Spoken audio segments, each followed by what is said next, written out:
Bom dia para você. Como você está? Eu espero que você esteja bem nessa terça-feira, dia 4 de março. Que bom que você está aí.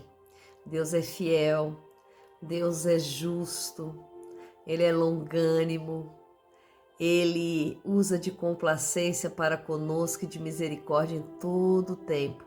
Então hoje, se você está aí, é porque o Senhor permitiu que você seja agraciado pela sua presença. Então aproveite a presença do Espírito Santo, aproveite a presença do Espírito Santo nessa manhã. Que o Espírito Santo faça você se sentir amado nessa manhã. Que o Espírito Santo faça você se sentir abraçado nessa manhã.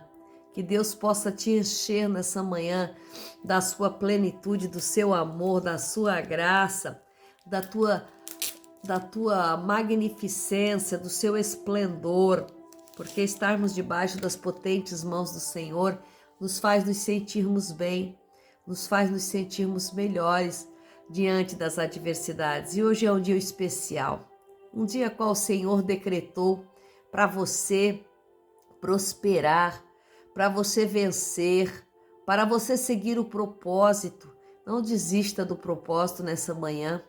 Acompanhe os passos, caminhos lentos, mas que vão chegar no lugar seguro. É importante andarmos segundo a vontade de Deus, para chegarmos no lugar seguro, para chegarmos aonde o Senhor quer que chegamos. E que nessa manhã o Espírito Santo possa adentrar aí onde você estiver, a sua casa, a sua morada, o seu lar, e fazer aquilo que Ele tem para fazer dentro de você. Que Deus abençoe você nesse dia maravilhoso. Vamos lá, dar continuidade no livro de Atos. Então ontem a gente parou no 10:8, vamos começar hoje no 10:9. No dia seguinte, estando eles a caminho e aproximando-se da cidade, Pedro subiu ao eirado para orar, quase a hora sexta. Tendo fome, quis comer, e enquanto lhe preparavam a comida, veio sobre ele um êxtase, e viu o céu aberto e um recipiente descendo, como um grande lençol, que pendendo de suas 4 pontas baixava sobre a terra, no qual havia toda classe de quadrúpedes e de répteis da terra e de aves do céu. E ecoou uma voz que lhe dizia: Pedro, levanta-te, mata e come. Ao que Pedro respondeu dizendo: De maneira nenhuma, Senhor, porque nunca comi coisa alguma comum ou imunda. E pela segunda vez a voz lhe falou: Aquilo que Deus purificou, tu não chames de imundo. E isto aconteceu por 3 vezes, e logo foi o recipiente recolhido ao céu. E enquanto Pedro refletia sobre o que havia naquela visão, eis que homens enviados por Cornélio perguntavam da casa de Simão e estavam parados no átrio da casa. Amém? Então nós vamos ver que ontem a gente viu que Cornélio recebe uma visão e é enviado e manda os seus homens piedosos até Pedro, para trazer a Pedro. Enquanto Pedro ora num lugar alto, enquanto Pedro sobe a um lugar para orar, veja que muitas vezes a gente gosta de dizer que para orar a gente tem que descer, mas aqui nós vemos nessa manhã que o Senhor manda nós subirmos para orar. Sobe o nível da adoração nessa manhã, sobe o nível da entrega nessa manhã, oh aleluia, sobe o nível daquilo que você tem para entregar a Jesus nessa manhã, para orar, para entregar, para falar com Ele. E Pedro subiu para orar, e era quase a hora sexta, era quase meio-dia quando ele subiu para orar. E ele estava com fome e quis comer, então enquanto eles preparavam para comer, veio sobre ele um êxtase, e ele teve uma visão. E nessa visão descia do céu como um lençol segurado pelas 4 pontas. E dentro desse lençol havia quadrúpedes de todas as classes, havia répteis e aves do céu. Veja quantas coisas tinha dentro desse lençol. Quantas coisas a quais era imundo, era proibido perante a lei que eles tocassem, que eles comessem, né? Não poderiam tocar em quadrúpedes com a unha fendida, não poderiam tocar em animais, aves do céu, não poderiam comer répteis, não poderiam comer certos tipos de crustáceos, e isso tudo estava na lei. Mas aí Jesus pega e manda um lençol com esses animais. E aproveitando o ensejo que Pedro estava com fome. Incrível isso, não é? Aproveitando o ensejo em que Pedro estava com fome, ele manda essa visão. Enquanto eles estavam preparando a melhor comida para Pedro, ele tem uma outra visão. Aleluia! Enquanto eles estavam preparando uma comida para Pedro boa, que ele poderia comer, uma comida que todo o tempo ele comia, que era permitido segundo a lei dele, Deus manda uma visão a qual ele deveria se levantar. E Deus diz para ele: levanta, mata e come. Levanta, mata e come. Levanta, mata e come. Daqueles bichos, daqueles animais que estavam aparecendo na visão. E Pedro disse: jamais, Senhor, eu toquei em coisa pura, comum ou imunda. Então, Pedro disse que não tocaria, não tocou, nunca tocou naqueles tipos de animais, muito menos para comer. Então a comida de Pedro estava sendo preparada. E o Espírito Santo fala no meu coração nessa manhã. É no momento daquilo que mais precisamos, que muitas vezes vai aparecer para nós aquilo que também serve de comida. Mas para Pedro, esse alimento não era aquilo que ele queria. Para Pedro, esse alimento não era aquilo que ele desejava em seu coração. Para Pedro, esse alimento não era puro, era impuro. Mas Deus dizia para ele: para mim esse alimento é puro. Para mim esse alimento é bom. Então obedeça, mata e come. Levanta, mata e come. Você está orando? Levanta, mata e come. Muitas vezes nós não vamos compreender as ordens do Senhor. Muitas vezes nós não vamos entender aquilo que o Senhor coloca na nossa frente. Muitas vezes nós não vamos entender de que maneira o Senhor está trabalhando. Muitas vezes o que para nós, para os nossos olhos, parece impuro, para o Senhor já foi purificado. Porque aí o Senhor vai dizer assim: não faça impuro aquilo que eu purifiquei, não faça impuro aquilo que eu consagrei. Não faça comum aquilo que para mim não é comum. Então muitas vezes nós queremos fazer com que os dons dos outros são impuros, são incomuns, são coisas malignas, e para Deus ele já purificou. Para o Senhor ele já consagrou. Para o Senhor ele já entregou. Para o Senhor ele já fez com que as coisas acontecessem, para que aquilo se tornasse um alimento. Mas Pedro, diante das circunstâncias que ele vivia ainda, ele não tinha sido trabalhado.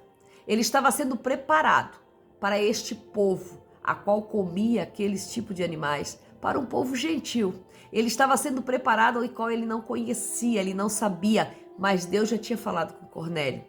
E já diante da porta de Pedro, enquanto ele tinha visão, diante da porta de Pedro, havia já os homens de Cornélio à espera dele.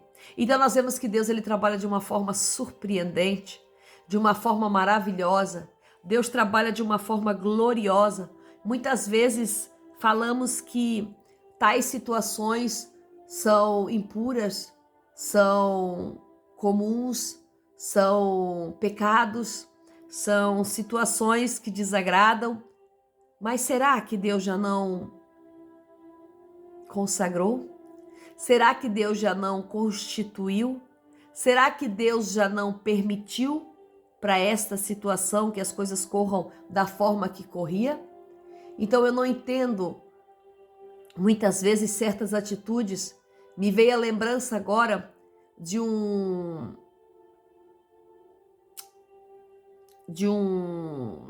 testemunho de um pastor que conta que na igreja dele tinha uma irmã não sei por que me veio isso na mente agora, casada há 30 anos, casada não, junta há 30 anos com um homem, e esse homem não servia a Deus. E tinha filhos, tinha netos, tinha uma família constituída, mas também não queria casar-se. E este pastor, ele falava a esta irmã que ela tinha que deixar este homem, tinha que deixar este marido dela, porque primeiramente não era marido, não eram casados, estavam em pecado, e segundo, nunca ia se converter, então ela tinha que deixar ele. E aí nessa situação, eu ouvindo esse testemunho, eles relatam simplesmente que a irmã não se separou. E a meu ver, quem somos nós para condenar diante dessa circunstância, dizer que é impuro uma vida digna de uma mulher, 30 anos de casamento, com um homem que devia ser o provedor da casa, dentro das suas circunstâncias era um homem bom para ela, e pai de filhos, avô de netos, e diante da religiosidade dizer: separa dessa mulher para que tu não vá para o inferno, separa desse homem para que tu não vá para o inferno. Quem somos nós para condenar impurezas nos outros? Quem somos nós nessa manhã para condenar e julgar a impureza dos outros? Julgar impuro talvez aquilo que Deus já disse: levanta, mata e come. Deus poderoso. Quem somos nós para julgar a impureza na vida dos outros? Então nós vamos ver que o Senhor, Ele é soberano sobre as vidas de cada um. O Senhor, Ele é grandioso nas decisões de cada um. O Senhor, Ele está no controle. Nós não sabemos o que passa dentro do coração de cada ser humano. Nós não sabemos, só quem sabe ler o coração, só quem consegue sondar o coração é o Espírito Santo. E só Ele entende o que Ele tem para você, só Ele entende o que você vive, só Ele entende o que você faz, só Ele entende da maneira que você está vivendo. Então nessa manhã o Senhor está dizendo, parece para muitos que é impuro, que é imoral, parece para muitos que é ilegal, parece para muitos que é comum, mas o Senhor nessa manhã está mandando Pedro levantar da oração, matar e comer. O Senhor nessa manhã está mandando ele sair da sua religiosidade, sair da sua capa de religiosidade e aceitar os gentios que estavam para chegar. Aceitar os gentios quer dizer aceitar aqueles que têm as diferenças, aceitar aqueles que não nasceram da mesma raiz que você, aceitar aqueles que foram enxertados por Cristo. Ser enxertados por Cristo é vir de uma maneira a qual às vezes nós não vamos querer aceitar, porque de repente não é aquilo que nós queremos no nosso meio, mas é aquilo que Jesus colocou no nosso meio, é aquilo que Jesus enxertou na videira, porque Ele próprio é a videira verdadeira. Então nessa manhã que nós possamos aceitar o diferente, nós possamos aceitar aquele que o Senhor enviou daquela maneira, porque o único que convence é o Espírito Santo. O único que faz mudar vestes, mudar atitudes, mudar semblante, mudar situações na vida é o Espírito Santo. E nós não podemos nós não podemos afastar pessoas por causa de situações como estas. Nós não podemos dizer que não faz parte da congregação. Nós não podemos dizer que não faz parte do meio, se Jesus mesmo mandou parar de orar, levanta, mata e come. O que eu entendo aqui, nossa, tem mais palavra, mas eu não vou poder trazer hoje. Então que Deus abençoe você. Deus está dizendo nessa manhã, muitas vezes é necessário parar de orar e olhar para a situação e ver a situação tal como ela é. Que Deus abençoe você, que Deus transforme a sua vida nessa manhã, que Deus abençoe a tua história. A paz do Senhor Jesus.